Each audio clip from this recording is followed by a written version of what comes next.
Luto muna tayo ng chocolate moist cake. Mga nabili ko na styro bowls. Size ito is 1/2.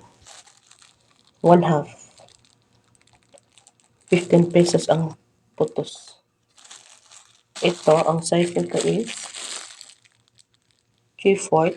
Size naman ito is 20. This one is 25 per pack.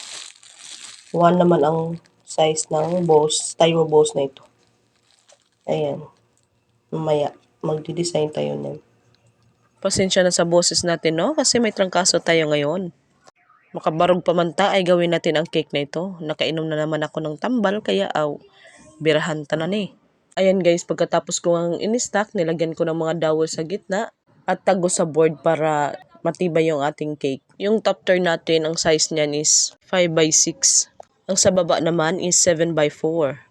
At ang ginamit ko namang cake drum is 10-inch. Whip it naman ang gamit nating icing. Order pala ito ni Ma'am Marian. Thank you ma'am sa pag-order. Nag-send lang siya ng picture na pagayahan natin. Nung nakuha nga nila ay sinabi pa nila na nice daw at sobrang worth it, char. Kilig-kilig naman tayo dyan. Pangalawang order na ito ni ma'am sa akin. Ang unang order nga ni ma'am is manicake yun, kaso nagkaroon ako ng problema nung na-hospital yung mama ko. Kailangan kong samahan si mama sa hospital. Kaya yun, ipinasak na lang sa mga kaibigan kong baker din dito kasi marami kami dito sa Villaba, Leyte. Mas maganda yun, kinakaibigan natin yung mga kapwa nating baker. Kasi kayo lang naman ang magtutulungan, kayo lang naman ang magkukopyahan. Char. Bitaw guys, makakuha ka ng mga idea ba sa kapwa nating mga baker? So ayun na nga no, napakinis na rin natin sa wakas. Ayan, pagkatapos ko nga niyan ay inumpisahan ko naman yung mga fondant details. Ang ginawa ko naman dito guys is yung parang coral niya ba. Ganyan. Nag-ano lang ako ng fondant na yellow, tapos parang binutasan ko siya dyan sa gitna. Ayan, at parang coral na siya. At ito namang styro bowls natin ay nilagyan ko lang ng shortening.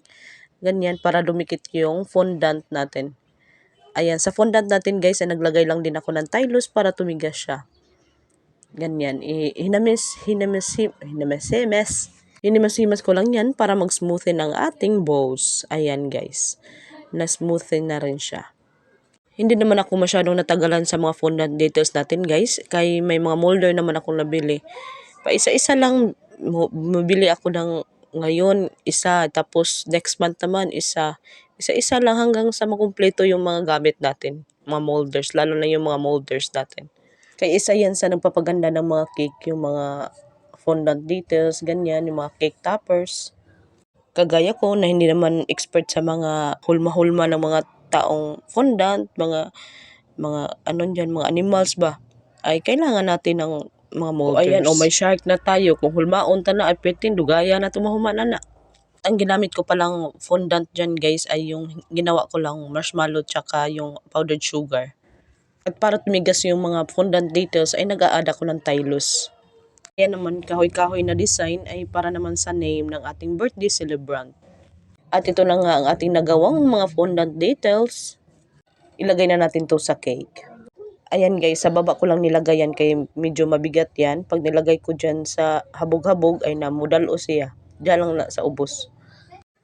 At yan, yung mga printed toppers naman natin, ay ilagay na rin natin yan. Ibagay-bagay lang natin guys. At yun naman, yung happy birthday na topper, cake topper, ay may SpongeBob na rin siya na design.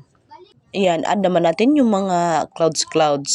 Ang cute ng mga clouds dyan. Ayan, mutuyok sa taskilid kay masamok mo diya, magsalipod ta og ari ko sa tubangan agi.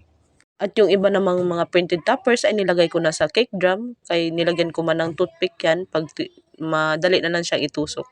Kay humok naman ang ating cake drum. May carton naman yan. At pagkatapos inad ko na yung mga bowls natin. Alam na ng customer kung ano ang kakainin lang dyan, kay sinabihan ko naman siya. Yung iba ay hindi nakakain. At nag-add lang din ako ng white radish dyan for finishing touch. At ito na nga ang ating finished product. Thank you guys for watching. Follow for more para updated sa ating mga new videos. Babu!